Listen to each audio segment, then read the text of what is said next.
ACC Sunday Night Hoops brings you to Cameron Indoor Stadium. We are good to go as you look at our starting lineups, brought to you by Golden Corral Buffet and Grill.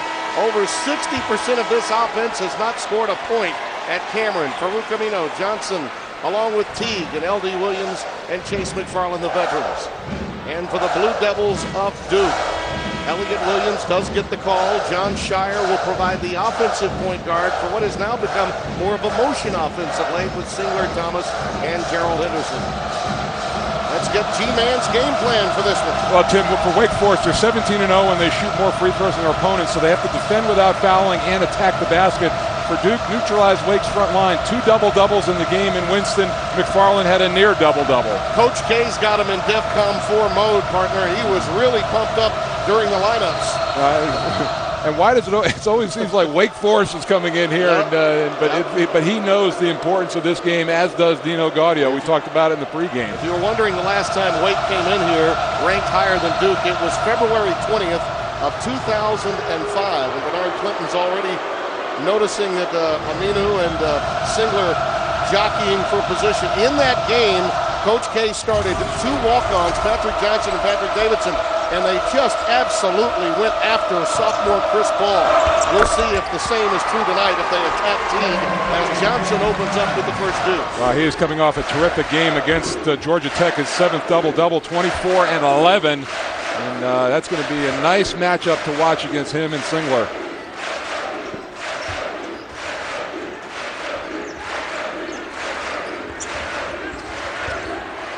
Williams has it rejected, taken down by Farouk Aminu. Gives it to Jeff Teague. That's his forte, though, Tim. He wants to try to attack the rim. And Thomas will pick up the foul.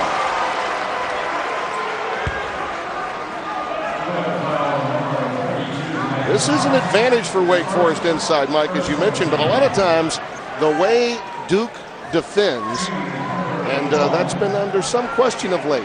Mike Krzyzewski's team has not been playing the kind of on-ball defense that they're capable of playing in the last few games. When they do that, it almost takes the bigs out of the game. It's a guard-laden game then. That's what they want to try to do, to force turnovers out front, make entry passes more difficult inside. And here you see the roster of +6 Niners for this team for Wake Forest. But you're right, Tim, they've got to get good ball pressure. Also look for Wake Forest to not use a lot of screen rolls where Duke can switch. They want to try to let guys penetrate off the dribble and then create that way. We may see Ishmael Smith come in very early in the game as Wake Forest goes small to counter some of that Duke on-ball pressure. Singler on his own, right into the painted area, and it's 3-2 Wake Forest. Had a little bit of a lull in midseason, but looks like he's really regained his form. A good aggressive drive inside. Teague gets bumped by Williams.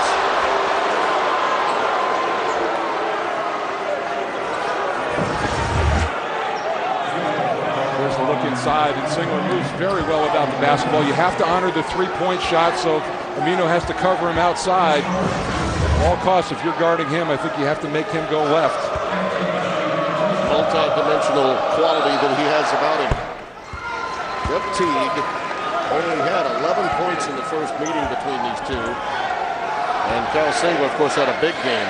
Teague was 4 for 14 from the floor in that game. And more importantly, too, they kept him off the free throw line, too, because when he's getting to the line, when he's aggressive, that's when he really is dangerous. Only took 2 free throws in that game. If you're going to beat Wake Forest, you have to marginalize Teague. Shire for 3. Big early confidence builder for Shire, only 8 of 28 from 3 in his last 4. And a steal by Williams off the inbounds. Could not convert, but more of that is what Coach K and this Cameron crowd wants to see.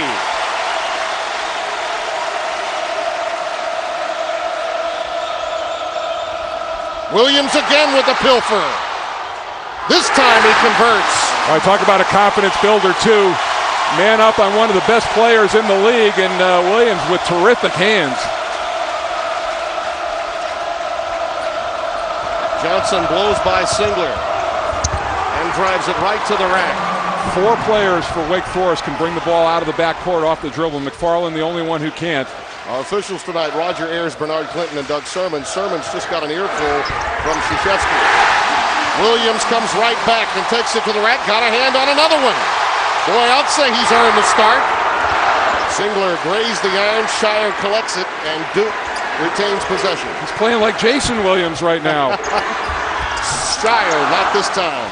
James Johnson gets the rebound. And you see immediately that he goes right to Jeff Teague to try to keep the ball away from him and deny at all costs. McFarland is fouled. Just before the game, we were talking about how meaningful this game is, and I talked to Mike before the game, and the intensity meter was way up. Here he is as he comes out onto the floor. He was some jacked up for this one. Let's get the alumni going. Graduate students, get up. Well, keep in mind, Tim, they've got one more home game left. And that's right. so Sayring and he knows what it means to get a victory right now as these teams up top jockey for position. And also, Duke is yet to beat one of the top 3 teams in the conference. They've lost to North Carolina, they've lost to Wake Forest already, and they've lost to Clemson. They need a good win in conference. Well, let's face it too, Mike. The lingering residue at home is from the North Carolina game. You were here for that one, and frankly, that doesn't sit well. And of course, losing to Boston College on the road a week ago tonight before getting that victory at St. John's. 4 home losses in a row to North Carolina. They're tied at 9. Just over 2.5 minutes gone at Cameron Indoor Stadium. 2.5 minutes. Elliott Williams with 4 points and 3 steals.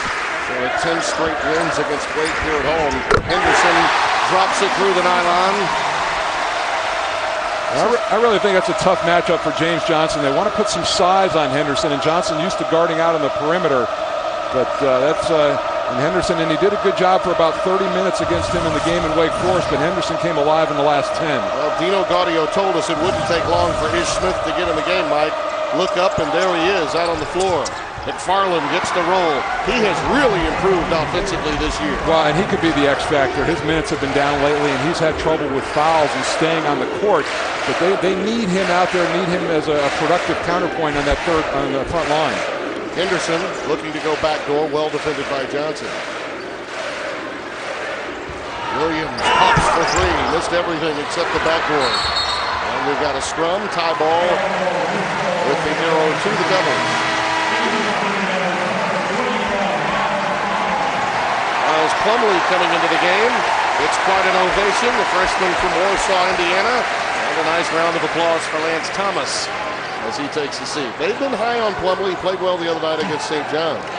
Not a ton of minutes, but 4 points, 3 rebounds, 2 blocks. They're looking for any contribution in the 5 position that they could possibly get.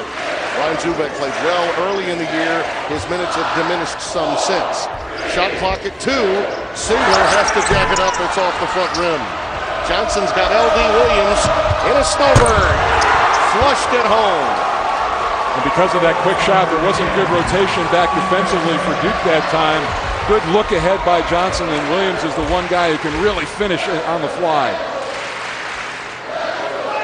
I'd say that this young Wake Forest team has handled the Blue Devils' intensity quite well in the opening 4 minutes.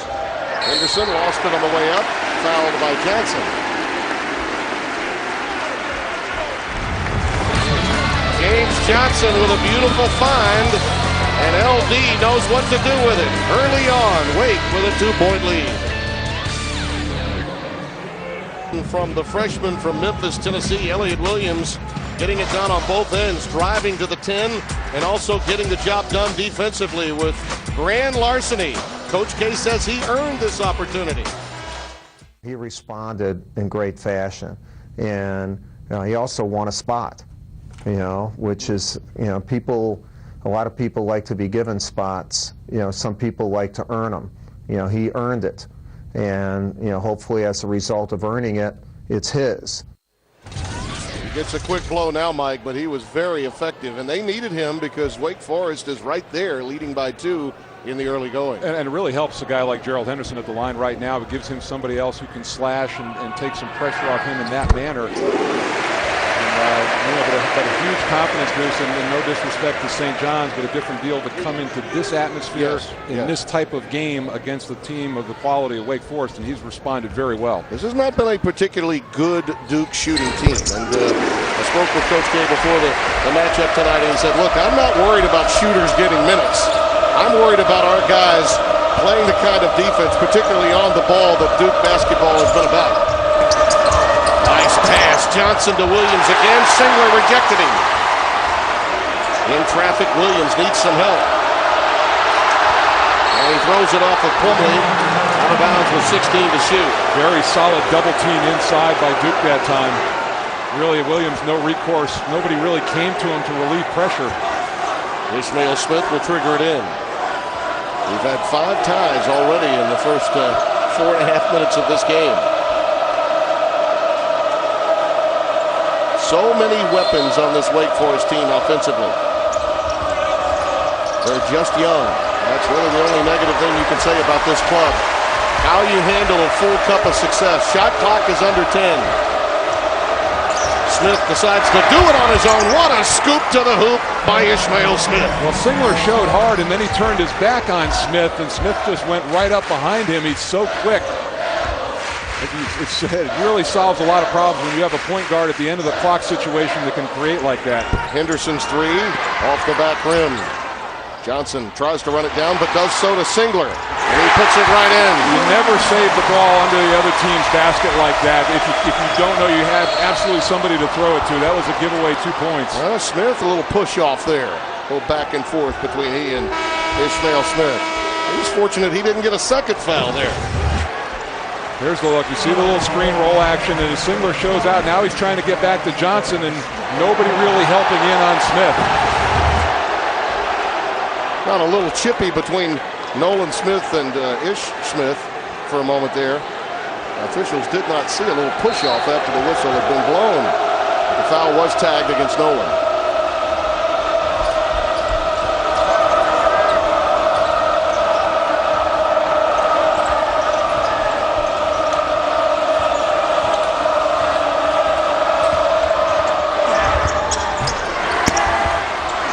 Woods on the offensive board. Smith gets another chippy. Can't get it to go. Johnson lost it, and we've got a scrum. Out of bounds. Still the scrum rolling, and Jeff Teague runs it down. While Gerald Henderson took a slide, a hard slide into second.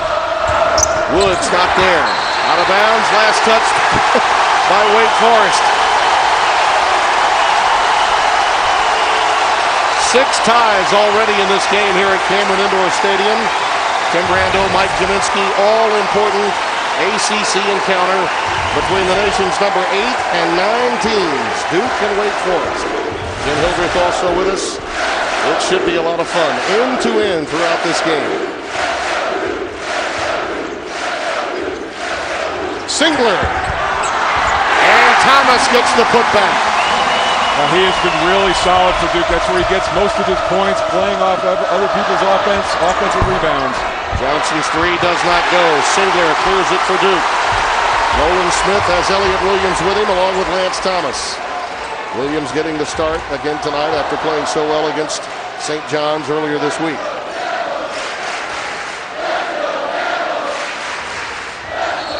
That's a charge. There's Smith. Nice job against Nolan Smith that time.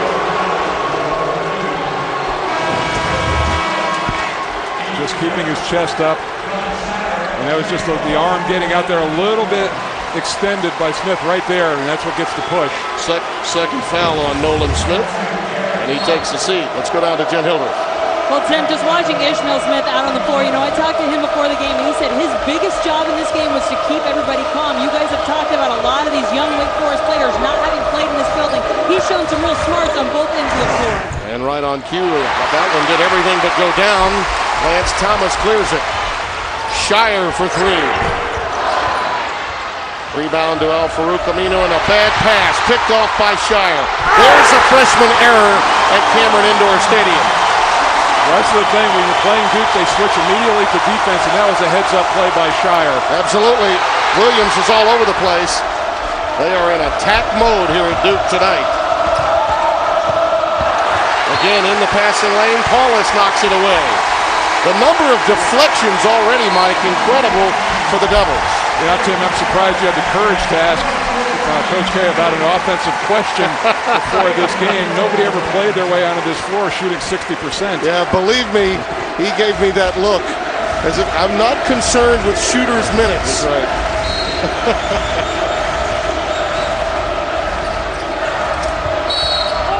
There's a reach by Thomas.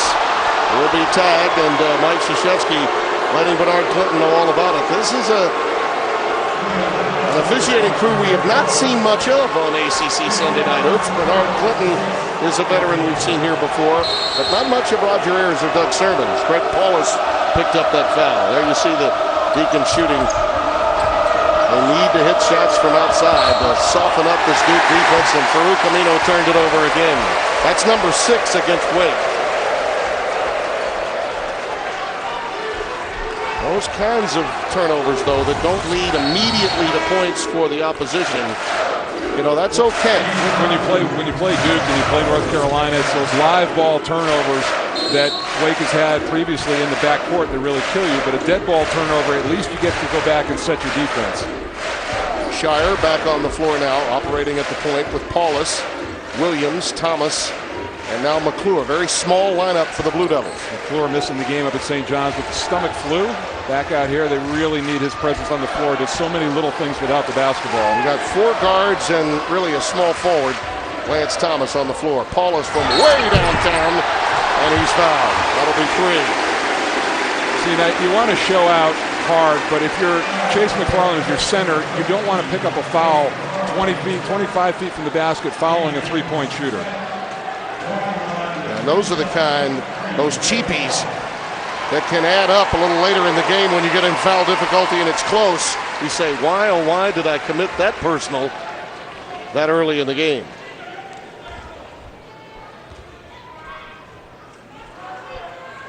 I don't know of a veteran player, Mike, that has been asked to change roles quite as much as this youngster from the beginning of the year all the way through. He's, you know, starter throughout his career, asked to come off the bench. The 3 games prior to the St. John's game was back as a starter, averaging 31 minutes a game. Then they put Williams in the lineup. He only played 5 minutes up in New York, and coming in here and Shire running the offense, and Greg Paulus, one of the better three-point shooters. The answer is, simply put, it's just a team that's constantly evolving. This Blue Devils team has been a mix and match job for Coach K. That being said, they still come in with a gaudy record. This is now their largest lead, 22-15. 7 unanswered points for them.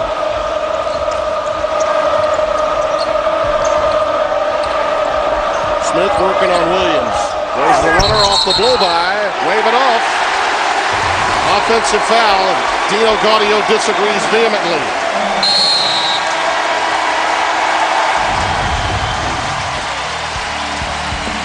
Everybody spruced up for this one. And the Demon Deacons feeling the wrath of the Devils defense here at Cameron Indoor Stadium. The opponents and 51% field goal shooting, and that's a number that's rarely up that high with this club defensively. But you see the results here early in this game. 7 Deacon turnovers for 9 points. Singler was Shire along with Henderson, Paulus, and Elliott Williams. LD Williams along with Chase McFarland, Ishmael Smith, James Johnson, and for the first time Gary Clark, a sophomore that's really been shooting well, hit 3 threes the other night on the floor for the first time for Wake. Henderson, wrap around, again loose ball, found by LD Williams and saved to James Johnson. Right, I talked about Wake Forest wanting size on Henderson, and Johnson able to give a little ground on that drive, but come up with the block. Well, Elliott Williams is just everywhere. But this kid, Ishmael Smith's got some handle. McFarland, he can hit that shot. Turned it down, gave it up to James Johnson. Brian, that occurred because Johnson set the screen out top, and he got the switch. Had Williams on him for a little bit. By the time they got back to him, he had great position inside.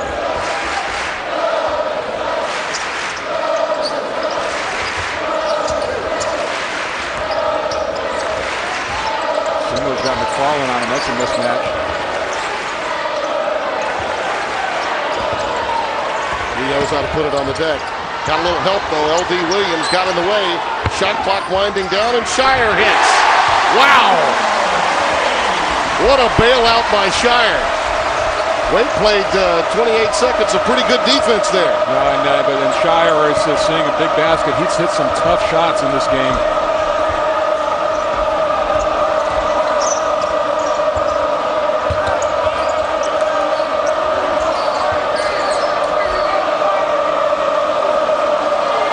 Jeff Teague is coming in on the next dead ball. He has been limited early on. There's a turnover by Smith. He knew it. That was pretty good defense by Singler. He knew he had a quickness issue, but he kept about a 4-foot buffer between him and Smith. You want to try to make Smith be a jump shooter instead of let him get inside. Dino Gaudio, much like Mike Krzyzewski, came by way of West Point. Also Loyola, longtime assistant to Skip Prosser. Remembers that night in 2005 we discussed. He played the tape of the attack of Chris Paul on February 20th, 2005 to his team this week. Henderson, 27-17. He's got 6. And McFarland has gotten caught in some bad switches outside. He's had to give ground. And another offensive foul. Jeff Teague, Mike, has not attempted a shot as yet. We've played more than 10 minutes in this game. Well, and I thought a low 4 of 14 in the game over in Wake Forest. Winston. Well, the gauntlet now by Duke defensively has been put down. The foundation is there. Ish Smith returns the favor, collecting that charge from John Shire. Well, and the advantage that Elliott Williams gives you defensively is he's longer. He's got long arms, about 6'4", 6'5". See Shire just kind of running over Ish Smith.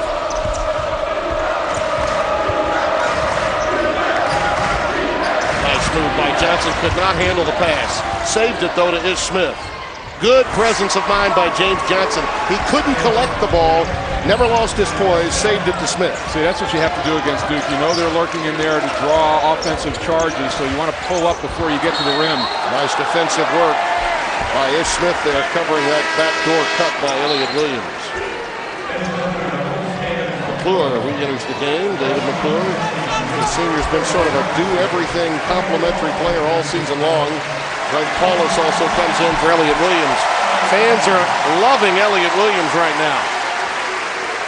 And I can see why.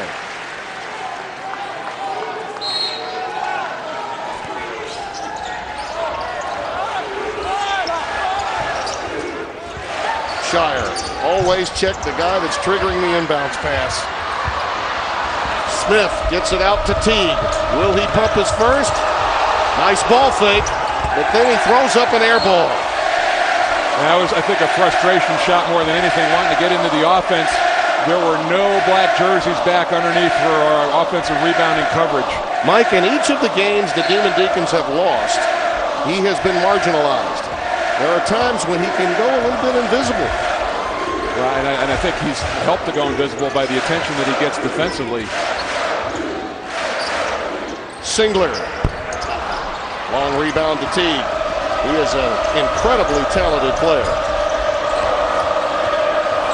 Combination of he and Smith really helps this Demon Deacons team. When it gets a lead, they are very difficult to come back against. Johnson lost his handle, out of bounds to Duke. 10 turnovers now for the Demon Deacons. And just puts so much pressure on your offense and your defense when you're getting those empty possessions, no shots. That discrepancy is the difference in the game right now. Yeah, Duke has 22 field goal attempts in this game. Wake Forest only 14. Now, when they're shooting, they're 7 of 14. So when they're getting shots up, they're doing okay. They just have to get a handle on the ball.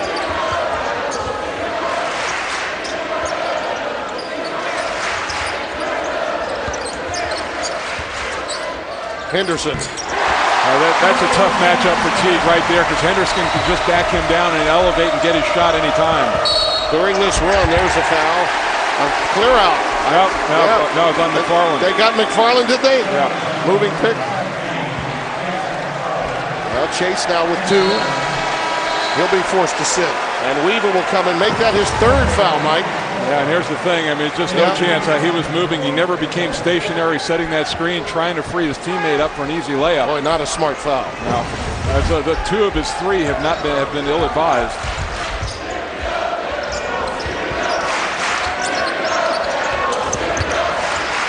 Henderson again runs that curl off the back rim.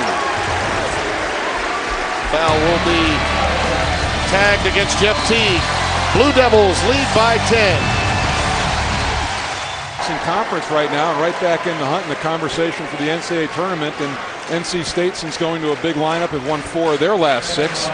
So the Wolfpack playing much better as well. As you look at our first half stats ongoing, brought to you by Hilton Garden Inn. Field goal shooting, as you mentioned, Mike, for Wake, pretty good, but to use a hockey analogy, not enough shots on goal for the Demon Deacons. Must have positive possessions, especially on the road.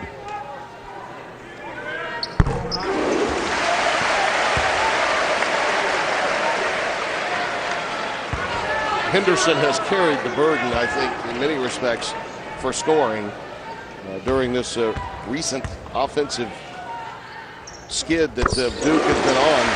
They rely so heavily on him in his all-floor game. Well, he's the spark plug too. I mean, he's the guy who can finish with a flair, get a dunk, get the crowd excited, and get his teammate a lot of confidence. So much of tonight's game has been about the defense of Duke. Starting the offense is really what this club has always been about. Well, and the big thing right now, you look at the defense and what Wake wants to try to do, and what Dino Gaudio talked about today, and get into the lane.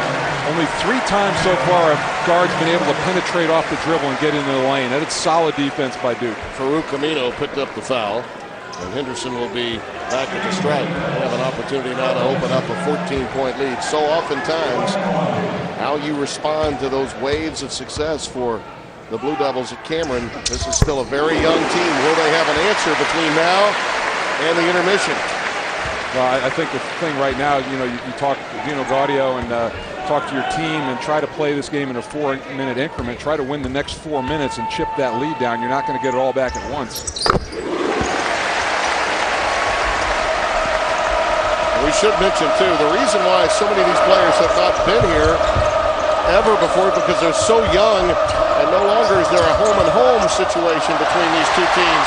Henderson, another loose ball opportunity. That's exactly the play I'm talking about.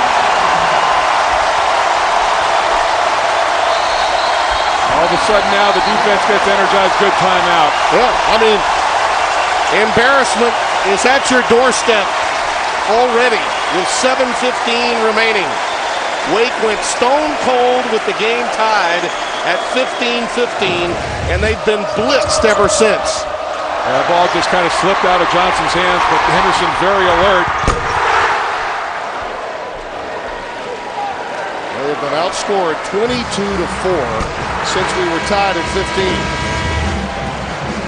So many opportunities off of steals and off their defense, and no real opportunity for Wake Forest to get back and do anything about that. Dino Gaudio did something too, Mike. He's tried his best to practice on the opposing team's home floor. He did it for BYU, decided to come over and stay early for practice yesterday as well. I wonder sometimes if that doesn't have a negative impact on this team. Now let's take a moment for the HTC Fuse timeout. The HTC Fuse has full internet, which allows access to foxsports.com for scores and highlights. Grab a video highlight from tonight's game, share it during live calls. The HTC Fuse experience for reaction. Well, that was a good timeout by Dino Gaudio again to try to calm the crowd down, but it has no effect on his team. Henderson!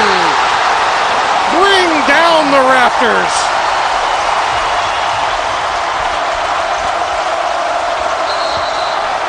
Another walk. Wake Forest just coming unglued right now, and Dino Gaudio trying to get his team to calm down. There's the play, just overplaying at every position, just so hard to even make one pass in the offense. And going right at David Weaver, the explosion to the rim. Well, they may have to renovate this place after tonight. Henderson for 3. James Johnson has it slapped away. The foul will go against Singler on the reach in. These guys are having fun. I'm sure practice wasn't much fun as Coach K was getting his team ready for this game. This is a statement game for that man and his program. a statement game against one of the elite teams in the conference, but also to get the mindset back defensively, team to establish that for the rest of the season. Oh yeah, no question.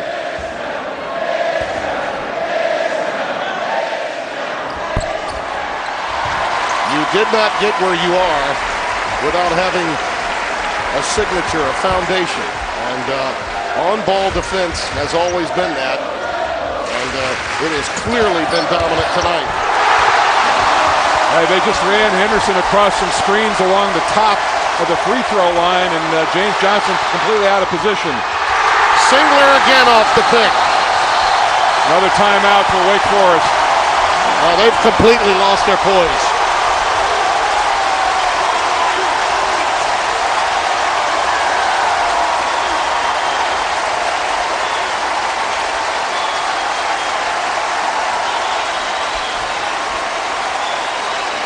Mike, we opened the show by talking about how many young players for Wake Forest had never experienced Cameron Indoor Stadium. Frankly, for a team as accomplished as this, are you a little surprised that their eyes would be this wide open and glazed over? Right, yeah, but Tim, you've had Ish Smith out there for most of the time, and he's played in Cameron, and he's the guy that they wanted to have come in and calm things down. And I don't fatigue. I mean, he's almost through his second year, and he hasn't played here, yes, but he's been in hostile environments before.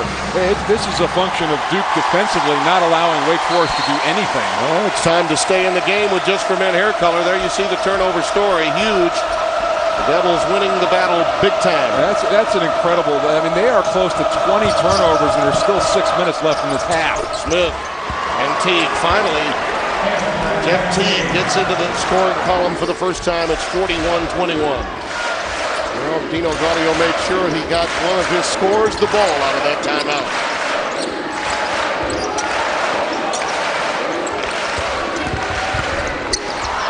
L.D. Williams got a slap in there. Save, though, to Thomas. Shire underneath gets the easy one. It's amazing when you're aggressive and you're diving for loose balls. Even the ones that are bouncing a little wacky seem to go right to somebody.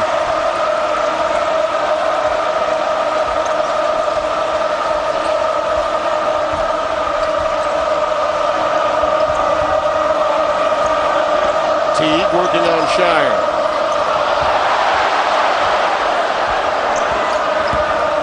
Smith on a blow-by. Nice scoop to the hoop. Just past Williams. He has 6. And the score is now 43-23. One of the first times that Wake's guards have been able to get to the rim off the dribble. These last 4:40, Wake cannot afford to trade baskets. They need to make a move. Singler. Not there. Is Smith. Gets some help from Weaver.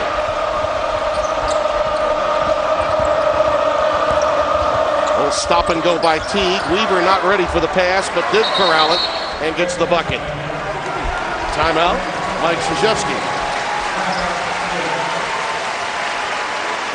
Well, the last time these two teams met was a different story. Number 6 Wake led by 13 with just 8:49 remaining.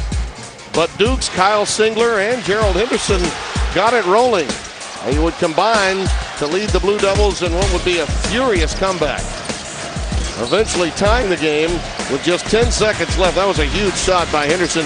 But then the game went the other way as James Johnson slipped through the Blue Devils defense to score the winning bucket as time ran out. And a very rare defensive breakdown off the inbounds pass by Duke. Yeah, and actually Coach K was a little upset with his team that he felt like he had to coach effort in that game for the first 30 minutes, and then they finally came alive. But you see the numbers there. Singler, Henderson over 20 for that game, and Teague, not his normal game, but James Johnson a double-double and 4 blocks. Jen Hildreth has more on that game. Jen? Yeah, Tim, and you know these Duke players, it took them a while. I don't think they're over that game yet. They won't be over until they finish this one out the way they want to. Elliot Williams told me, oh yeah, it still stings. And Kyle Singler said he felt that game was really where he felt his team started to hit what he called a road bump. With some disappointing play that's kind of continued since then, though Duke certainly seeming to play inspired so far in this half tonight. Thomas is back on the floor as the lone big player. They go small again with 4 guards. Shire with 7 on the clock. Quite huge, and he would be a big boost to this offense. We talk about Shire does so much for this team, but for him to start seeing a big basket, now 4 of 8 in the game. It is incredible how much better Duke shoots the ball when they're at home. As Teague answers with a long three, he now has 7, and it's 45-28. 47% in Cameronton as opposed to 41% on the road. Yeah. And road 28% from 3. Teague again. He can light it up quickly. And Teague is pointing over his teammates saying, keep your heads up, boys. I'm going to start to put you on my back. He just launched 3 missiles from long range. Quality shooting can cure a few ills, especially in a stretch run. Williams on a blow-by.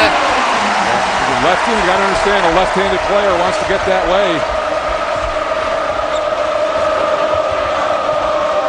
So we talk about Wake Forest, not much of their offense is built around the 3, so if they get a guy hot, that's a huge bonus. Teague from Smith, that combination, play a little 2-man game along the perimeter. And I would expect to see that combination, barring injury or foul trouble, to be out there 30-plus minutes. Paulus feeds Shire. Well, John Shire is seeing a big cylinder from Chicago with love.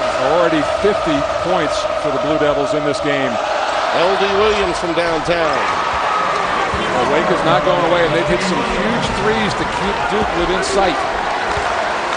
Would you say getting it to maybe 10 would be the goal at this stage at the break? Yeah, it's certainly doable. 2 minutes to go, and the thing you know about Duke is they know how to finish halves, so a very important 2 minutes for Wake Forest. They've regained some momentum offensively. They fell down by 22, lost their poise. Dino Gaudio got a timeout. Teague made a big bucket, and since that time they've made a bit of a move. Foul inside. Those ball fakes have been affected. Farouk Amino now has 2 fouls. Here at Cameron.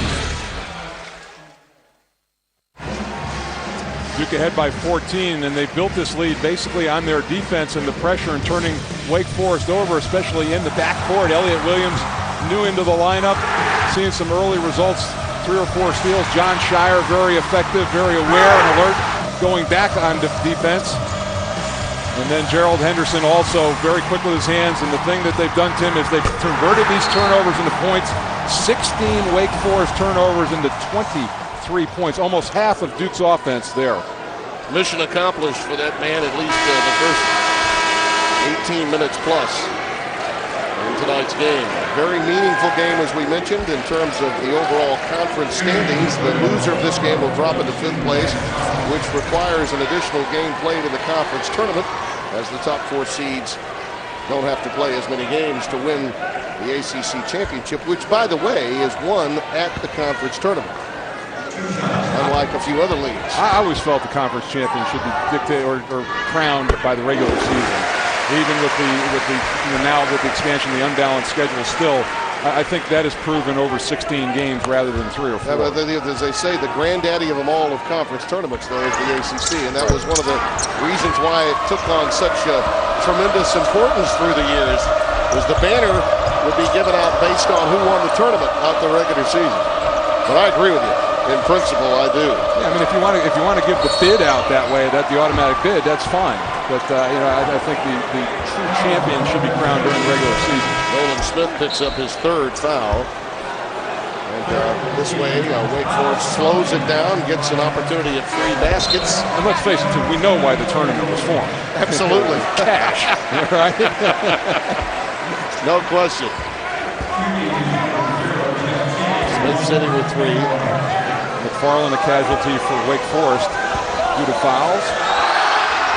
Yeah, he's been sitting for quite some time with 3. And I think Dino Gaudio knew at some point this game would get away from his front line. It would be a guard-laden game because of the way Duke dictates tempo, especially here at home.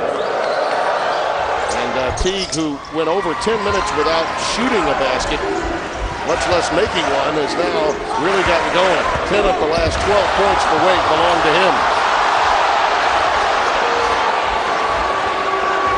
And that has gotten Wake Forest from that 22-point deficit. They've whittled it now down to 13.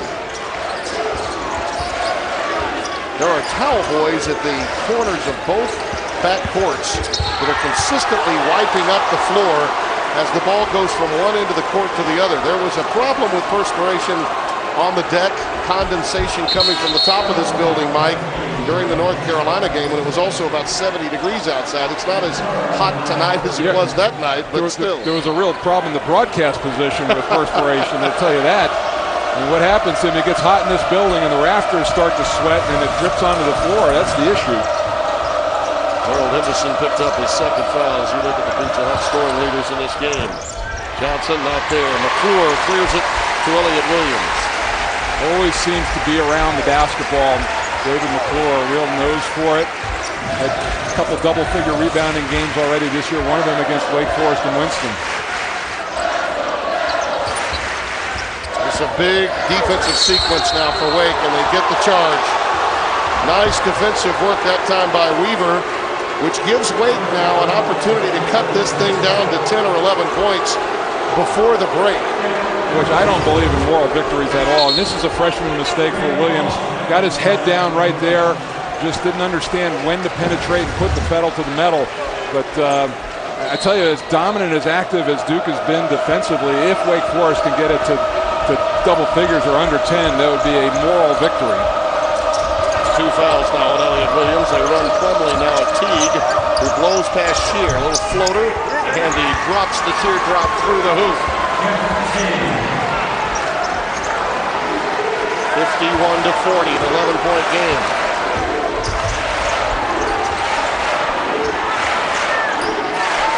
Singler or Shire or Paulus, your 3 major offensive options on the floor. Plumlee and McClure, the other 2 on the deck. Coach K in this last sequence. Shire's been red hot, and you never want to give him that shot, do you? Not this time, and Wake Forest will get to the locker room down only 11. And I believe you're right, that's a moral victory, isn't it? Certainly for Dino Gaudio, and the way his troops came out. But I tell you what, Jeff Teague really calmed things down, as did Ish Smith. They were at one point up 22 at 41-19. Now they lead it by 11, and Chris Collins is downstairs with Jen Hildreth. All right, Coach, you guys had a big lead there. Wake started to chip away at it a little bit. What did they start doing well toward the end of this half? Well, I mean, Teague hit some great shots, and they're going to do that. They're one of the best teams in the country. They have a lot of firepower. We just have to keep fighting. That's what we want to do. Fight on every possession and see what happens. All right, well, thanks so much. Right, good luck second half. Timmy? All right, the last time Duke had over 50 in the first half was against North Carolina in their last home game. They've got 51 now. Coming up, action from around the ACC and around the country. Andrew Siciliano. Mike Jaminski, I think you'd have to say Wake Forest took 2 standing 8 counts, but they're still in it. The question is, who's got enough gas to finish this 15-rounder? Heavy minutes for both starters on both teams, but I really like the poise Jeff Teague showed. 2 big bombs from downtown to get his team back in. As we open the second half, it will be Teague, along with Johnson, L.D. Williams, Chase McFarland, who was saddled with an early 3rd foul, and Al Farouk Domino, the original starting 5, on the floor for the Deacons. Teague with a runner, and he gets it to Cry home, and it's down to single digits, 51-42. Good start, and they shoot 60% when they were taking care of the ball, so they know they can score in the offense. And you like Teague, he is a first-team All-ACC performer and really kept his team in it in the first half. Mike, I think you'd have to agree.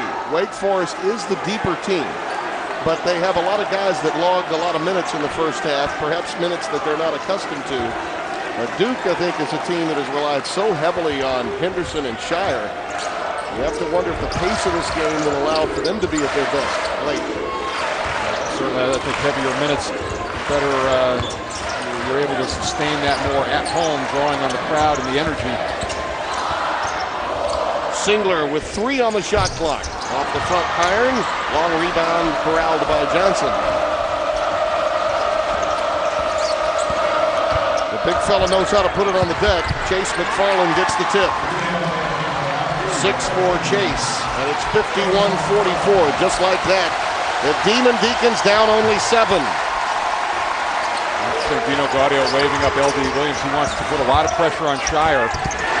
Henderson A real isolation move to make it 53-44. It's been a dominant performance for Henderson against Johnson. He's won that matchup 20 points. Johnson would have counted had it gone. Foul will go against Lance Thomas. Let's go down to Jen Hildreth. Jen?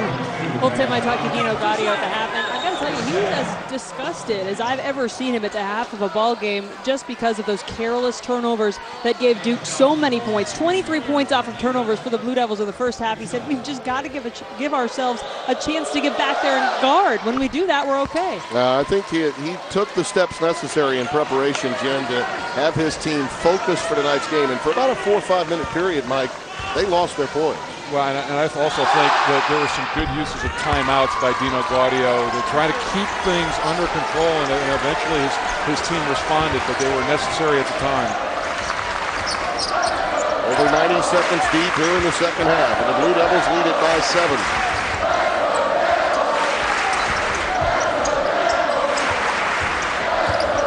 Elliot Williams, who looked so good early on the defensive end, really keyed that Duke start.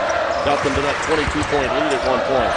L.D. Williams in the passing lane, nearly coming away with a steal.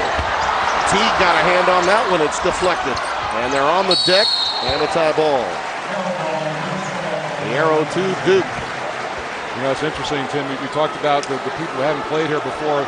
The sophomores it hasn't affected, but Al Farouk Amino it has. He has not attempted a field goal in this game. No points, or only 1 point in that first 20 minutes and 4 turnovers. Only 2 to shoot for the Blue Devils when they trigger this in. Shire letting Bernard Clinton know he's a little concerned with Chase McFarland. They got to get it up quickly. Into Thomas, over Johnson. Singler on the offensive glass.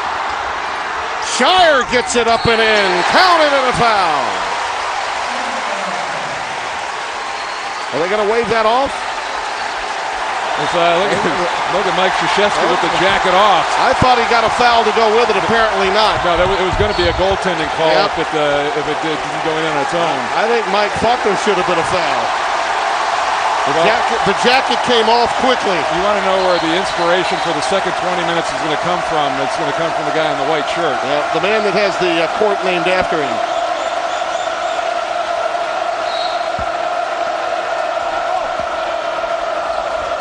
Well, this team over the course of the year has been a much better team offensively when they've been in front of their own bench, but he needs them to be great defensively in this next game. Williams not there.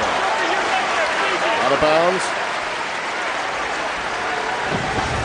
The shot clock wound down before it may have. Yes, I think Dino Gaudio was upset about that.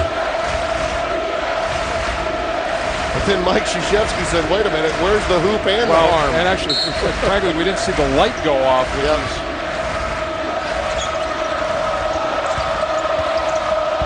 Ooh, dangerous pass, but Farouk Amino gets it. And does not make it count. Henderson gets the rebound off the deck.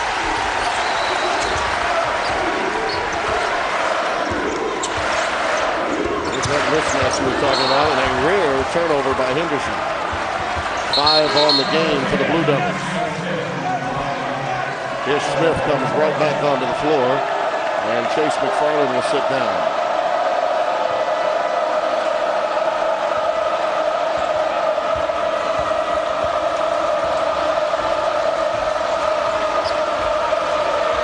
This allows Teague to get off the ball and have a better opportunity of getting free for some shots. But Elliot Williams is blanketing him. Williams is in a no-help situation right now. His sole job is to keep the ball out of the hands of Jeff Teague. Johnson blows by Singler. That's a tough matchup. You're right, though. Kyle has done the job for the most part. Johnson showing a lot of versatility on that play. A right-handed player, but looked very solid going left and a good finish. This may be the most fluid and, from a matchup standpoint, the most versatile team the conference has to offer going into the NCAA tournament in March. I just love the depth and the versatility of this Wake Forest team. They're just so young. Shire, a runner. Too strong. Foul spotted underneath. It goes against Teague, his second. Well, Well, don't forget on Wednesday, March 11th, 10 teams will begin their quest to win the Pac-10 championship and earn an automatic bid to the NCAA's. Exclusive coverage of the Pacific Life Pac-10 men's basketball tournament begins Wednesday, March 11th in high definition. We are 3 weeks away, my friend, from Selection Sunday. 3 weeks from tonight.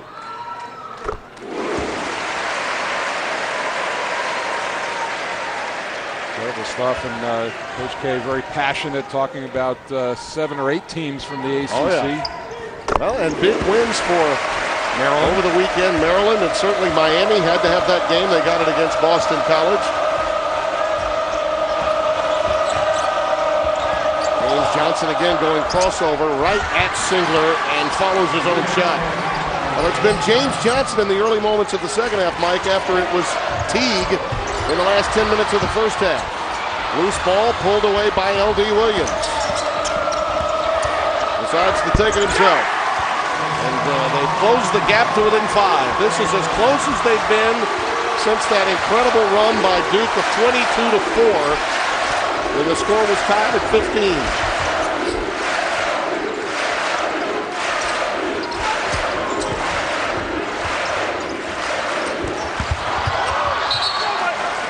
It was 19-15 at that point, 12-6 in the second.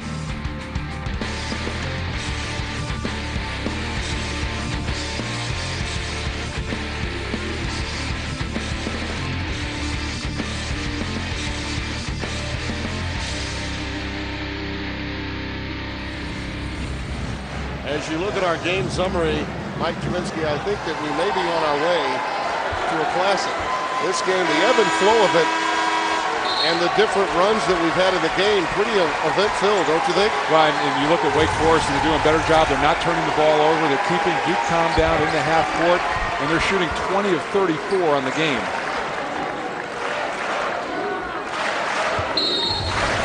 See our Pizza Hut scoring leaders as Schreier decides to trigger it in. It's Henderson, that's too easy. That is way too easy. 22 for Gerald. Johnson just lost sight of him, and that's another one of those plays that can incite the crowd, but L.D. Williams answers. This is a very accomplished Wake Forest team offensively. For those of you who have not seen as much of this team as you have Duke, look out. They are every bit as accomplished on the offensive end as any team in this league, and that would include North Carolina. Schreier with the answer. Yeah, he has been a huge part. He has been the other scorer that Wake Forest hasn't found so far in this game. Ish Smith right back in his face. 62-57. That's when he's at his best, when he gets in the lane, gets to his right hand, and shoots that little pull-up floater.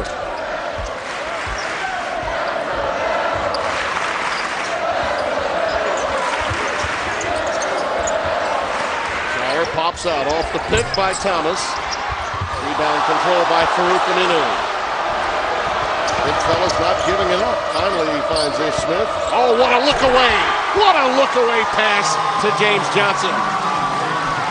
That's why you want to get the ball into the hands of your primary ball handler. Farouk Aminu did a nice job of bringing it in the front court, but they need Smith to make plays.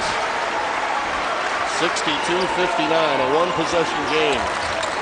This after leading 41-19. 6:06 mark remaining in the first half. It's been some run by Wake since. Williams. The Memphian has 10. It took him a long time, Tim, to understand when to attack the rim, and he did a beautiful job driving baseline that time around a good defender in Teague. Spread it and drive it. That's what Dino Gaudio wants from this guard-laden lineup, and he does get the foul. It'll go against Elliott Williams. That's his third. Watch this lovely dime being dropped by Ishmael Smith. There's the play, and it just Johnson kept running, beat his man down the floor. Was no communication on Duke's defense. Williams takes a seat. Nolan Smith back on the floor. He too has 3, does Smith. Attrition could become an issue for the Duke guards, trying to check Teague and Ish Smith. Here's L.D. Williams finding Farouk Aminu.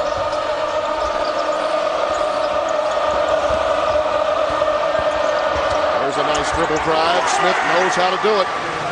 64-61. And the Deacon fans that have made their way down from Winston-Salem enjoying this comeback. Ryan Smith has been looking to be a little more aggressive offensively. Last 2 games averaging about 11 points per. Henderson. And L.D. Williams is a lockdown defender, and then nobody really has had the answer for Henderson. He said Johnson and him guard him. Teague, a finger roll. Well, Gaudio's getting what he wanted at today's shoot-around, Mike. He said, spread it and drive it. Yeah, no 2-man games. He feels his guards are good enough off the dribble on their own to get into the paint area. And they didn't do it in the first half, Tim, but in the second half here early, they have. Henderson. Oh, he's on fire. And a nice job, really, by Johnson not to pick up the foul. Made a good adjustment on the ball fake. Gerald Henderson's just too good. Game in high definition. And you see Gerald Henderson with 26 on 10 of 13 shooting. The officials did check it. He had to duck under on the ball fake, and it wasn't 2. We had the correct score going to break. It is 68-63. By the way, our friend Doug Collins, Chris Collins' dad, is with Herb Sendek in his office watching the game as they prepare to play Arizona tonight. What a job Herb has done. Witnessing the Fox double dip firsthand. He told me to keep Lonnie Dale focused tonight. You know, Doug works with Lonnie, and Doug, I want you to know I'm doing everything I can to keep the director's eyes and ears wide open. No, he's not, Doug. He didn't care about that at all. Don't let him lie to you. But he'll see a great player in James Harden later on tonight. I think he's the best player most of the country knows the least about, Mike. Yep. Tremendous talent. Wake Forest 10 of 14 in the second half, trailing by 5 with 12:22 and counting. Duke switching up now, playing a little 1-2-2 zone. Try to get Wake Forest out of their rhythm. Smith gives it up to Teague. Thought about it. Shot clock now at 5. And there's the dribble drive by Smith. Not this time. Kept alive by Johnson. Rebound to McClure.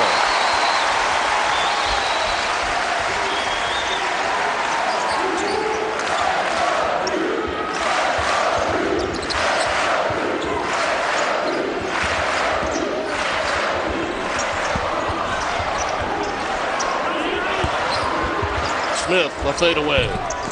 And the putback does go this time for Thomas. Tried harder the second time around, got it to go through, the lead back up to 7. It's really given them a nice boost offensively the last couple of games. Johnson backdoor, using that left hand, stays with it, gets the putback. Boy, he's beginning to really pick it up too. He's got 16, Mike.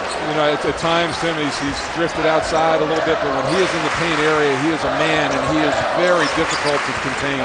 Black belt, martial arts star, as is his entire family.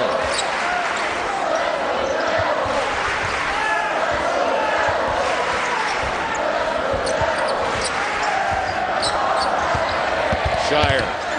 Right over Johnson. And again, Thomas the putback. Nobody getting a body on him. Again, penetration collapsing the defense down. He has been able to live on the front of the rim. For Duke, the best pass has been a missed shot in this half. Aminu in traffic. Good hands by the freshman. They needed him to come alive and get some confidence and see the ball go through the basket. Some pretty good players have come out of Norcross, Georgia. Switch down. They got Smith on Singler, and they couldn't get the ball to him. Nolan Smith with his first 3. And he is a terrific three-point shooter here in Cameron. Teague, another runner. They are relentless in driving the ball to the painted area, Mike. And to Wake Forest's credit, they utilized the pull-up very well tonight. Tim, already both teams have exceeded the scoring of the game over in Winston-Salem. This one's headed to 100, it looks like. Yep, 70-68 the final over there. On January the 28th, in a game that looked to be destined for overtime that night. Smith again, this time for 3. L.D. Williams with the outlet to Smith. Look at the speed of Ish Smith. Nice pass, counted and a foul. Oh, Ish Smith with a big-time dish.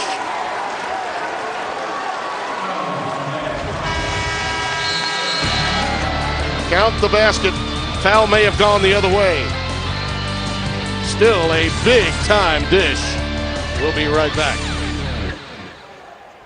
Lance Thomas did get the foul, his 3rd. Here's our Best Buy Best Connection, Mike. Take a look. Well, Ish Smith had trouble in the first half. He had 3 turnovers, but he has been terrific here, scoring the basketball and setting his teammate up. Shire went for the charge, and when you don't get that, you get caught in a number situation underneath the line. And that's just great recognition between 2 teammates that have played together for a while. Talk about some swagger as the ball was going up before it actually went through the cylinder. You could hear one of the Demon Deacons saying, "And one," getting to the line for the old-fashioned three-point play. Well, what guy with any brains is going to take Johnson? I mean, you know, he could put you down with one kick. And, absolutely. They cost him a little bit of time, but if there's one guy that could back it up in the league, it's him. No doubt. And oh, by the way, there are 8 other brothers with black belts, so don't mess with the entire Johnson family. And by the way, it's a 3-point game, and what a terrific turnaround for Wake Forest in that first half where they had lost their poise. Awfully tough to regain that on the road and get back and be competitive in the game, and they've certainly done that. To their credit, Mike, they did gather themselves, and you're right, Dino Gaudio, his usage of timeouts, critical in that stage. And then Teague, who had been shut out but not taking a shot, hit those 2 critical threes. McFarland picks up the early 4th. He has been foul prone the last 3 weeks of this season, much to the chagrin of Coach Gaudio. Well, in this half, you've seen a change defensively, and Wake Forest has put their stopper, L.D. Williams, on Gerald Henderson. Really nobody able to slow him down. I always felt the only thing with Henderson and his numbers, Tim, I think he could go to the free throw line a lot more than he does, although against St. John's, he got there 13 times, which is a guy of his ability to get to the rim. He should be at the line, I think, a minimum 6 to 8 times a game. Have you noticed this too, though, Mike? And I expressed this when talking to Coach K before the game, and especially now with Shire and Williams in the backcourt. Much of that sort of D'Antoni offensive approach, spread it, drive it, kick it out for the threes, they've gone away from that and a lot more to the old motion offense that has been a staple here for many years. Well, I just think they're better when they're attacking. And it's one thing to attack and then kick out for a 3, but it's just to be content to float around the perimeter and launch threes. I don't think this is how this team is most effective. Shire picks up the foul, his 2nd.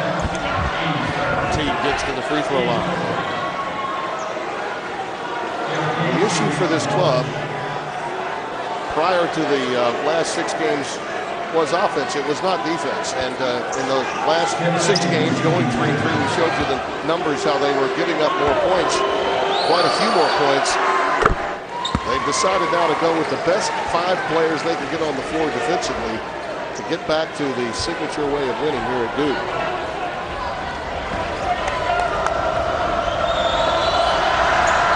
This team led 41-19 by 22 with 6:06 remaining. Last time that Wake was within 2, it was 17-15, and that's when the Blue Devils went on that incredible 22-4 run. There have been far fewer easy points for Duke in this half. They've been in the half court most of the time. They've had to work against Wake's set defense. Singler, he rattles home a tray right over Aminu. 36% from behind the arc. They've been in a little bit of a slump, but you have to honor that shot with him. Teague over Shire. Aminu cannot get the putback.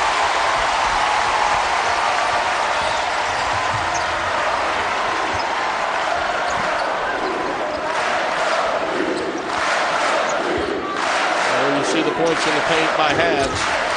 Demon Deacons have absolutely gotten into the painted area very easily in this half. Loose ball Smith. And he's one of the guys that can get them into that paint and convert. How many guys are going to go 1-on-3 against Duke? Smith looked around, saw if there were any helpers with him, and he decided to take it on his own. I'll tell you, another great guard that is pretty efficient at getting to the paint is Chris Paul. There's Henderson, rejected and fouled by L.D. Williams. Somewhere, Chris Paul is keeping up with this game tonight. He stays in constant contact with Jeff Teague and Ish Smith. 79-76 Duke. Duke with a 3-point lead, just under 8 minutes remaining. This has been the story in the Duke losses this year. The inability to hit the 3-point shot. And tonight they are 6 of 20 from downtown, Mike, which means they're teetering. And the thing is that Wake has made 4 of 6, so not that far behind, but 14 fewer attempts. And by going inside, Wake has gained the advantage at the free throw line and touched them at the top, but actually they're 1 point behind the free throw line. when Wake makes more free throws than their opponents, they're 17-0. Wake has done a much better job attacking inside and getting to the line in this half. The other thing that's happened that's really been telling, Mike, Wake Forest, who turned it over 16 times in the first half, 0, nada in this half. That'll help get you back in the game very quickly. Well, and we touched on the fact that in the first half, when they got shots, they were very effective. And I'm sure that point was driven home by Dino Gaudio at halftime, saying, "Look, fellas, it's not a point of seeing the ball go through the rim. We just got to throw it to somebody with the same jersey as we have on." Gerald Henderson in the midst of what will be a career night for him offensively. 80-76, Blue Devils by 4.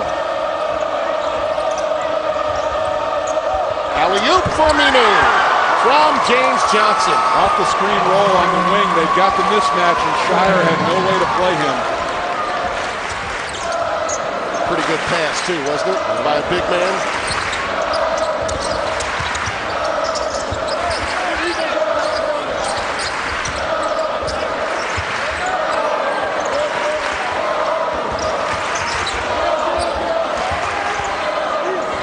Decides to spread it. They go more to a 1-4 set. He's going to take L.D. Williams himself.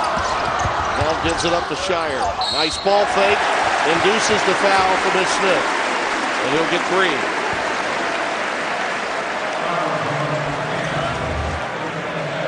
Here you'll see the little screen right here, and they'll get the switch, and it'll allow Amino to go right to the rim, and they get Shire kind of drifting off in this area. Caught in no man's land. He's following the basketball, doesn't keep a body on Aminu, and that gives him a free run to the rim. Perspiration to be wiped up on the floor. Stoppage of play. I think the officials want to look at the clock, which allows the teams an opportunity for a quick break. I think any stoppage of play is welcomed by both of these teams with the energy that's been expended tonight.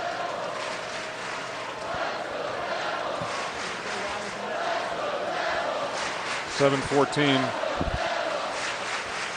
I think the issue here would be the game clock. Yeah, and Smith right there making the mistake. And Shire is so crafty at getting the pump fake and getting you and drawing fouls, whether inside or out on the perimeter. 7:14, they were right on it. Only a second discrepancy, really.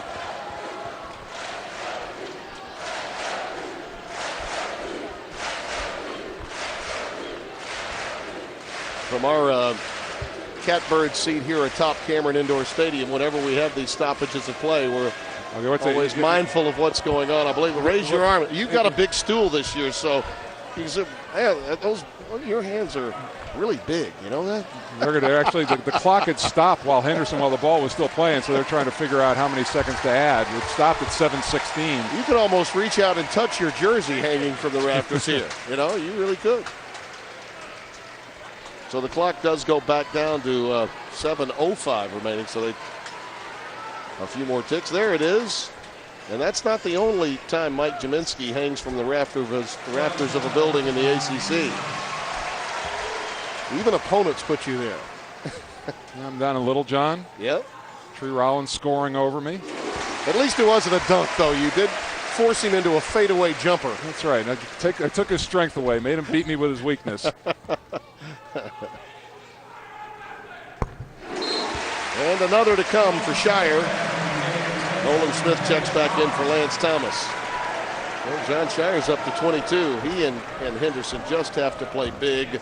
And a very small lineup out there for Duke now, and one they played with last year a lot with just Singler as the biggest player out on the floor. And again with McFarland in foul difficulty, Wake Forest has to rely heavily on its backcourt, but Aminu and Johnson both have a tremendous amount of size. Teague pulls up again. See, you've got to have the in-between game, Mike, to be effective against Duke defensively. Well, I talked about that in the first half, Timmy, that they're going to be lurking there waiting to take charges, so just pull up one stride earlier than you normally would and shoot that little floater. And we're trying to work pick and roll with that mismatch on Ish Smith. Williams, stripped but fouled. Take a look now with the postseason approaching. The latter's NCAA tournament resume for Duke. They're in good shape. Seeding, of course, is always important this time of year for teams like the Blue Devils. Well, and I don't think, there's no question right now that North Carolina, Clemson, Wake, Duke, and Florida State are all in great position, Tim. I think the interesting thing going out is how Boston College, Virginia Tech, and Maryland are going to react. Yeah, indeed. And let me also say this.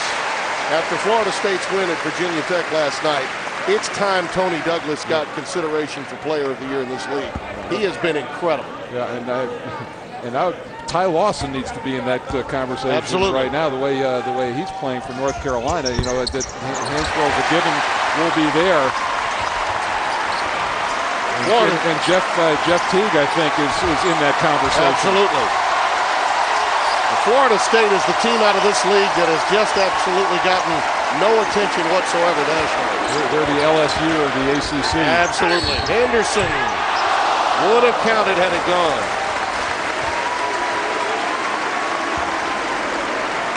James Johnson gets the foul, his second. And they got his first.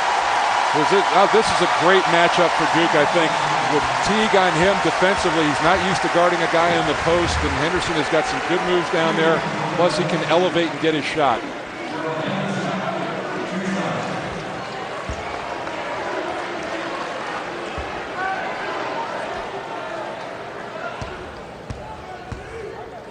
This is consecutive games now, Tim, that Henderson has had double-figure free throw attempts, which I think is a very good sign for Duke.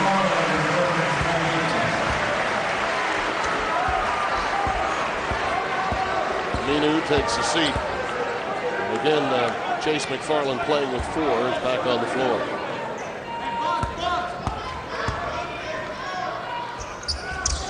A career-high 30 for Gerald Henderson tonight. And we still have over 6 to play.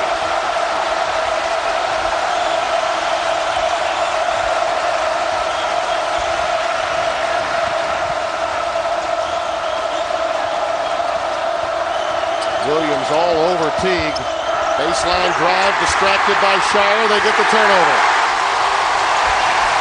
Really nice help by Shire that time, coming over and supporting the drive.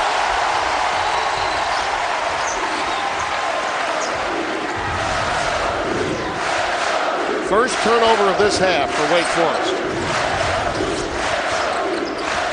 And it gives Duke a chance to get up by 9 or possibly 8 on this possession. Singler against Williams. Stays with it. Boy, how many putbacks tonight for Duke. Brian, that was almost a pass to himself. He had a tough angle to finish the initial play, but got it up on the rim so he could get an offensive rebound. Timeout. Dino Gaudio is a little hot. He felt Teague got fouled. He thinks he got fouled several times on that dribble drive to the baseline.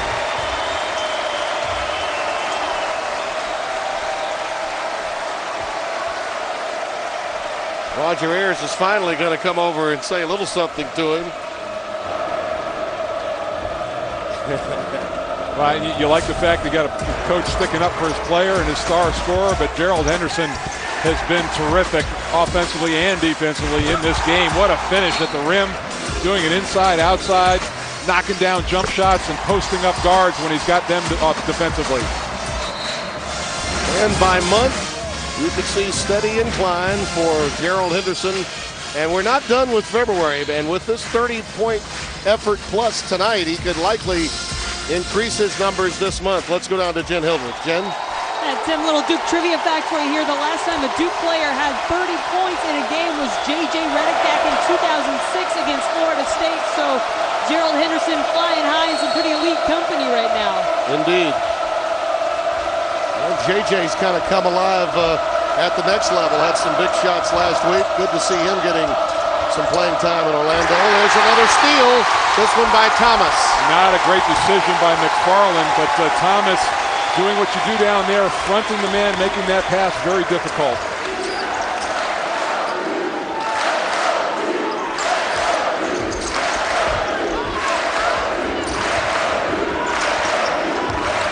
That game back in 2005, when Mike Krzyzewski decided to start the 2 walk-ons. They had lost 2 games in a row going into that game. It wound up 102-92 as Shire comes up empty with 5 on the shot clock. We may well be headed for a similar score tonight. The winner will probably be in triple digits. Johnson stays with it and gets the putback. 88-82. It's been an amazing. I think the game has been quite similar, Mike, to that game back in 05. Duke took their heart away early. Wake made a little bit of a comeback. Wound up losing by 10.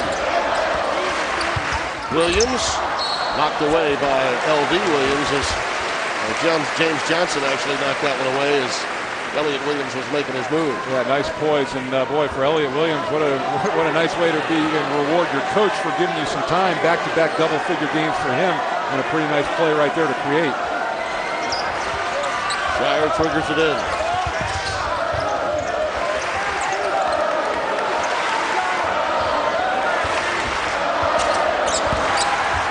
Henderson working on McFarland. He's fouled again. Was that Smith coming over?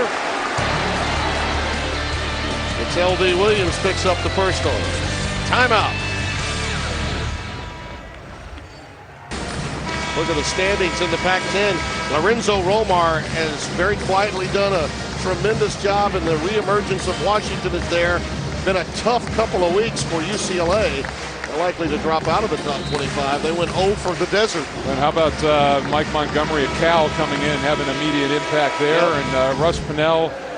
That's so much uncertainty around that program after years of the icon and Lute Olson. Absolutely. You know, to have interim coaches for 2 consecutive seasons, I can't ever remember that ever happening. I don't think about Chase Buttinger and those guys. 3 different coaches in a couple of years that they've dealt with. Well, the free throw story. Duke is 20 of 24 at the line tonight. Wake 12 out of 14. And Gerald Henderson back there again.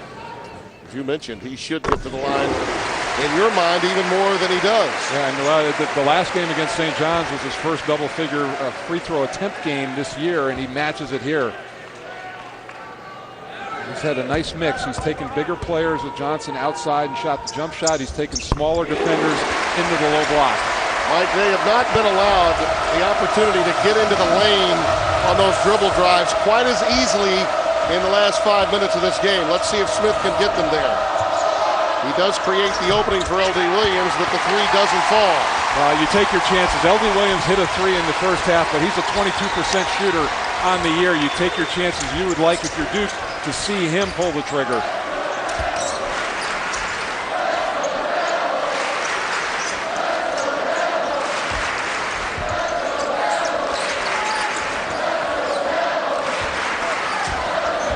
Working on James Johnson, has to give it up to Shire. Last couple possessions, Duke really trying to work some clock. Henderson over Smith on the switch. Wow! Gerald Henderson with another tray. 35 on the night. Yeah, it's one of those nights in the zone, and very little that Ish Smith could do off of that defensively. That was just a great, great shot. And a timeout by Dino Gaudio. One of those little mini runs that Duke goes on. They're starting to separate. Another good timeout by Dino Gaudio. Wake got it to 80-78, and since then, Duke has reeled off a 13-4 run. And again, the standings, this is how important it is. No one wants to be in 5th and have to play the extra game at the ACC tournament. Somebody will leave this arena tonight in 5th place. And Duke after this game, not that they're even thinking about looking ahead, but going to a revitalized Maryland team on Wednesday, and then they have another road game at Virginia Tech before they come back and play Florida State. And there's no team in this conference that's got a tougher road to hoe than Duke. A lot of ats in that remaining schedule. Closing out, of course, with North Carolina, last game of the regular season, and that matchup at Maryland. Virginia Tech is no walk in the park either, and that's going to be a desperate Virginia Tech team. And for Wake Forest, a bit more manageable. That Clemson game at the end will be one we'll have for you.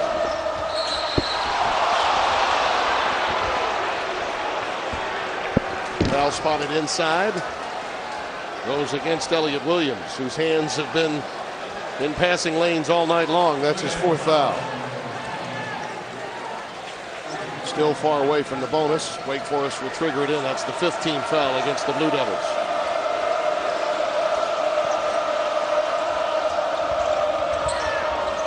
Johnson dogged by Henderson. He uses that size so well. Has every move that you could imagine for a man of that size. Right, he's got a very good handle for a guy that size too, and he used his body well, understanding that time he had the smaller defender on him in Henderson. 6'9", 245, and can put it on the deck like that. That's impressive. 2.5 remaining, a 9-point lead for Duke. And they're going to dig into that shot clock again.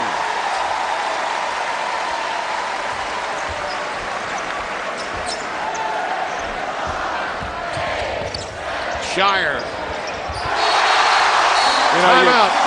They took out 30 seconds off the clock, and then Shire comes out and buries a three. That's just a heartbreaker. A little wolfing going on between Teague and Williams, getting a little chippy out there as they go to the timeout. See, this is Shire's playing the point, but we've seen a big basket too, and they've got a great ability. Dino Gaudio was talking about it today, to step back and create space to shoot the shot. Watch this. To drive off the dribble, to step back, and there's nothing that L.D. Williams could do to react. As Dino told us, you've got to get into that space. You absolutely, and that step back is more of a 3 to 4 foot step back. Well, how about Shire as your secondary scorer now with 26? Yeah. There you see our game reset. Wake Forest needs to score quickly now with only 2:11 remaining. They cut it to 2 at 80-78. And then the Blue Devils run got going.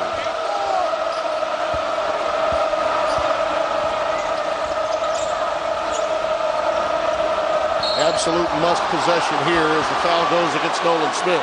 His fourth. Still one away from the bonus.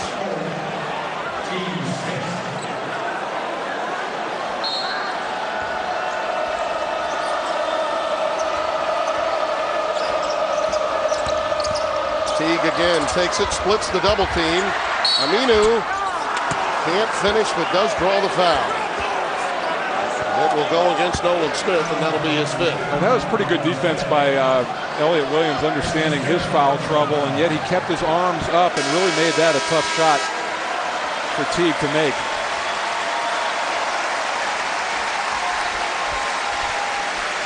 Smith did hit the 1-3. His role has changed in the last 3 weeks as well for this club. Began the year as a starter, albeit not a prolific point guard, but certainly a player they needed athletically on the defensive end especially. And now he's having to make the adjustment coming off the bench as well.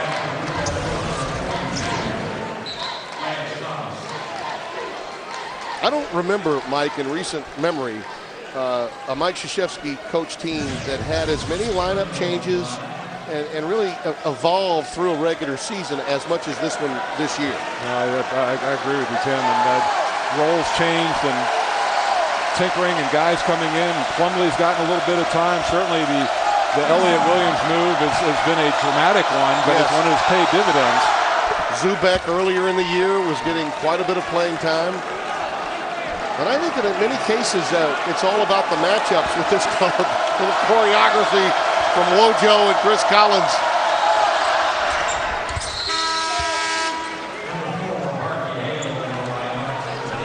And Harvey Hale comes into the game for the first time. His playing time has been shut down a bit of late. The lone senior on this squad because of the emergence of Gary Clark as a shooter. Well, and they're also going to go offense for defense, getting Amino out, and with the smaller Duke team, they want to get somebody who can pressure the ball, and that's what Hale's doing.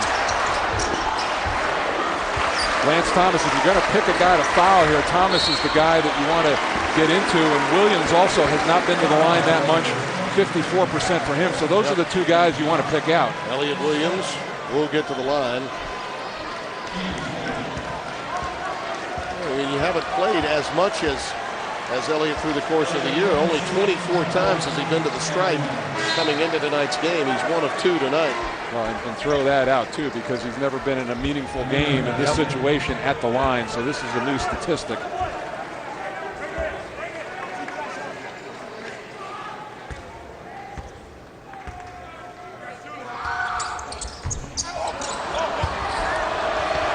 Grill gets the rebound. Smith pushes and pushes quickly. Feeds Johnson. He'll take it inside. Feeds Smith along the perimeter. A little mix-up between Johnson and Smith. A little too unselfish that time. Right, and Smith left his feet as a passer, and you've got to be ready to finish. And if you see an opening, then become a playmaker. Yeah, you can almost feel the anxiety in both Johnson and Smith in that sequence. And respond to Lance Thomas as he leaves the floor.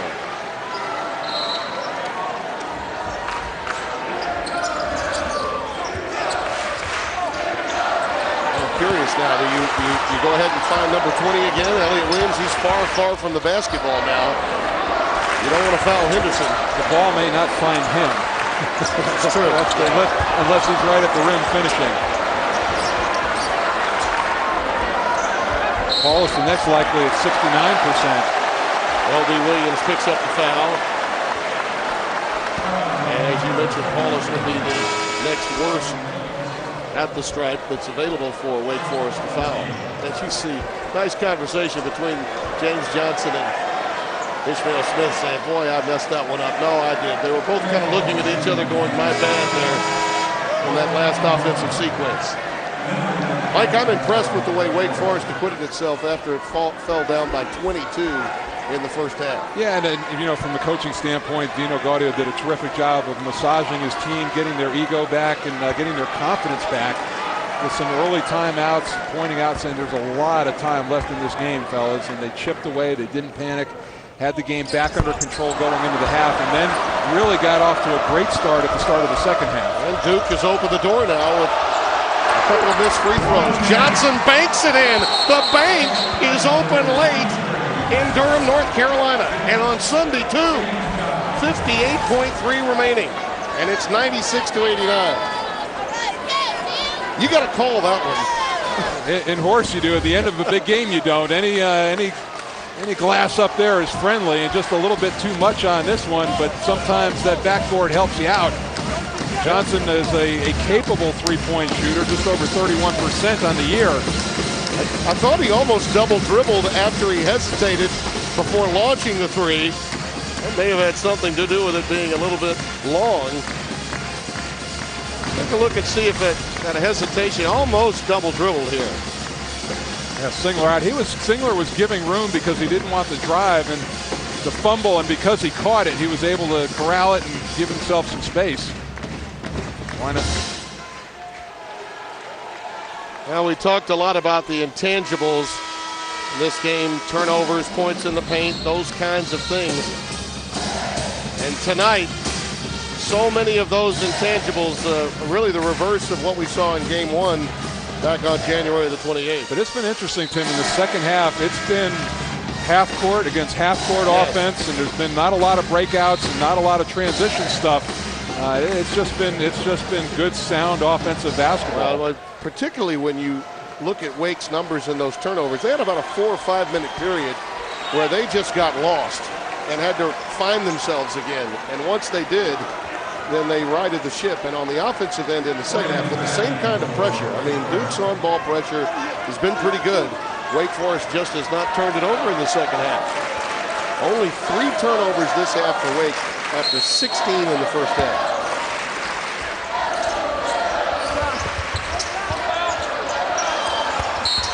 Well, they have to foul. The clock is obviously working against them. Shire will get to the free throw line. Wake Forest is out of timeouts. They have to just allow Duke to get to the line. The procession will probably last the rest of the game. And hope for the best. Yeah, and I think because of Gerald Henderson's stellar game that Shire may get overlooked, but his contribution tonight no less important. 26 points for him.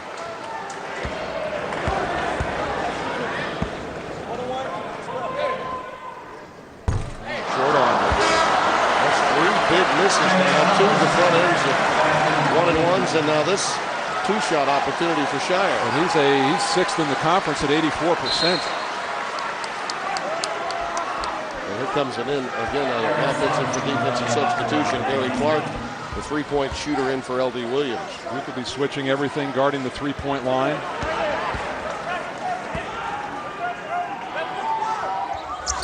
Clark hit 3 of them the other night. 4 for 8 from downtown.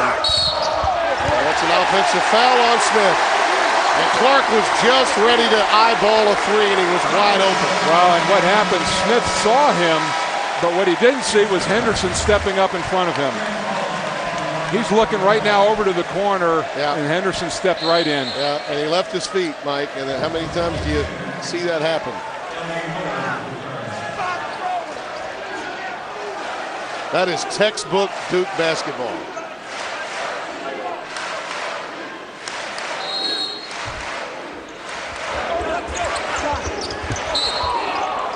Another quick foul by Smith against Shire.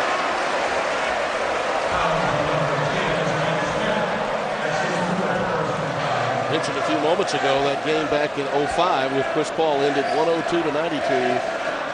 Would not be surprised if we're at or very near that tonight. That particular year, even as a sophomore, you knew that Chris Paul likely could be playing his final game at Cameron Indoor Stadium, and he was going to be sought out by the Duke defense and the focal point of what Mike Krzyzewski was going to do. Ironically, of course, he coached Chris Paul in the Olympics to a gold medal. Shire right now really upset with himself. 1 of 3 here down the stretch. Duke has been shaky at the free throw line the last 2 minutes.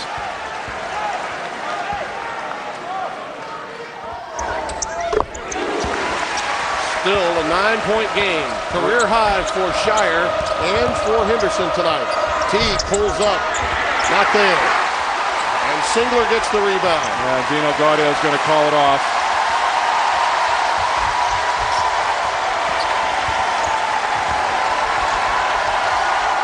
Coach K wanted to make a statement tonight. Yeah, Dino Gaudio did not want that foul from Teague. I think Jeff just wanted to extend the game.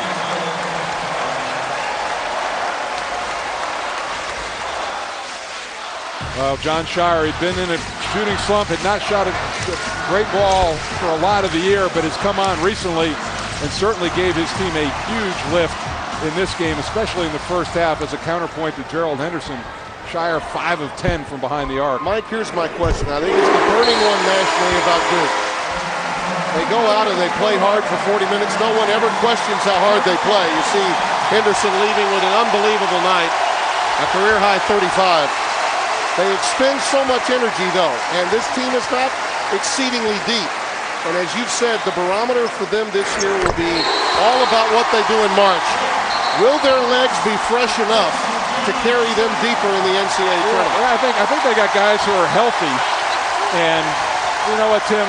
Again, it's everybody's about the same place, and North Carolina isn't the deepest team anymore. Although they get Zeller back, they got guys who are playing heavy minutes and play at a terrific pace.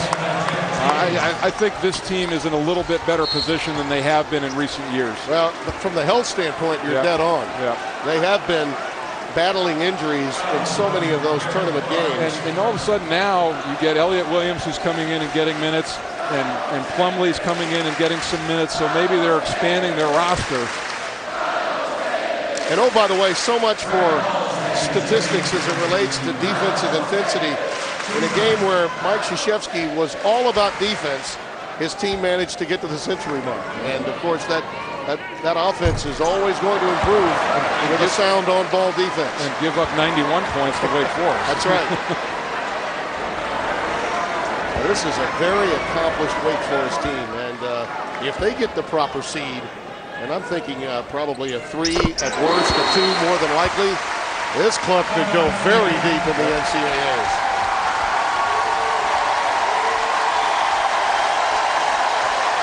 And what's our score?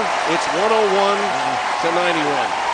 Well, and it's for as far as a mental health win, certainly St. John's, obviously non-conference, but you go up there, you get a win, you feel better about yourself. But this was a huge game for Duke coming in here today. We talked about their schedule, where they're going. This is one that they desperately needed. All right, these are the standings, and you'll notice our producer Bob Steinfeld is not going to give Duke the win just yet.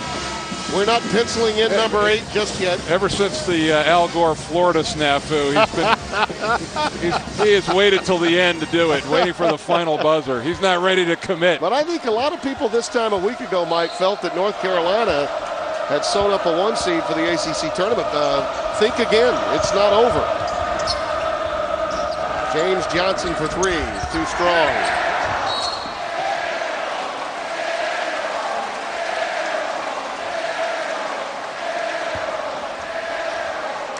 Blue Devils are going to move to 22-5, 8-4 in the ACC, and the Demon Deacons have nothing to feel badly about. They put on quite an effort after falling down by 22.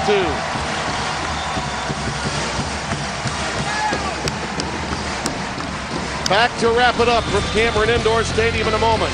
Just 2 points from that game back in 05 separates the final outcome.